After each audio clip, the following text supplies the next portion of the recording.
Pro kabaddi season 12 కోసం Patna pirates riding trio ఎవరు ఉండే అవకాశం ఉంది వీడియోలో అయితే చూద్దాం. ముందుగా చూసుకుంటే మణీందర్ సింగ్, అయాన్ లోచప్, ఎం సుధాకర్ ఈ ముగ్గురు మెయిన్ రైడర్స్ ఉండే అవకాశం ఉంది. అయాన్ లోచప్ చూసుకుంటే మెయిన్ రైడర్ ఉంటాడు. లాస్ట్ సీజన్ లో 25 మ్యాచ్ ఆడితే 184 రైట్ పాయింట్స్ అయితే చేసిండు.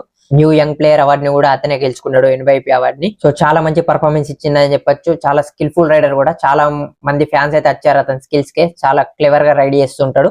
అలాగే మంచి స్పీడ్ తో కూడా రైడ్ చేస్తాడు అతను. సెకండ్ రైడర్ గా ఎం సుధాకర్ ఉండే అవకాశం ఉంది. లాస్ట్ సీజన్ లో ఎక్కువ ఛాన్స్ అయితే రాలేవు. దేవంక్ అండ్ అయాన్ లో చాలా బాగా పర్ఫార్మ్ చేయడం వల్ల సబ్స్టిట్యూషన్ లోనే ఆడింది అతను. అయితే 15 మ్యాచ్ ఆడితే 23 రైట్ పాయింట్స్ అయితే వేసిండు అతను.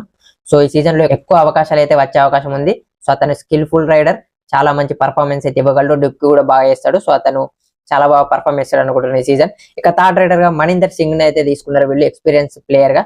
సో అతను పర్ఫార్మ్ చేయడానికి అవకాశం అవుతుంది. లాస్ట్ సీజన్ కొంచెం ఎక్కువ మ్యాచ్ ఆడలేదు, కొంచెం ఫామ్ అయితే డిప్ అయిందని చెప్పొచ్చు ఇంజురీ వల్ల. 15 మ్యాచ్ ఆడితే 100 రైట్ పాయింట్స్ మాత్రమే చేసిండు.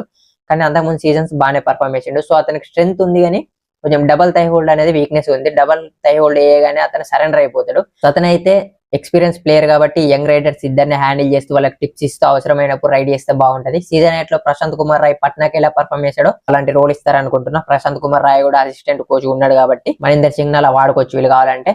సో బ్యాకప్స్ లో చెప్పుకోదగ్గ బ్యాకప్స్ అయితే లేవు వీళ్ళకి రైడర్స్ లో. సో పట్నా పైరేట్స్ రైడింగ్ ట్రో ఏ విధంగా ఉంది అనుకుంటారో కింద కామెంట్ చేయండి. అలాగే మిగతా టీం వీడియోస్ కూడా ఆల్రెడీ మన పేజ్ ఉంటాయి, అవి ఒకసారి చెక్ చేయండి.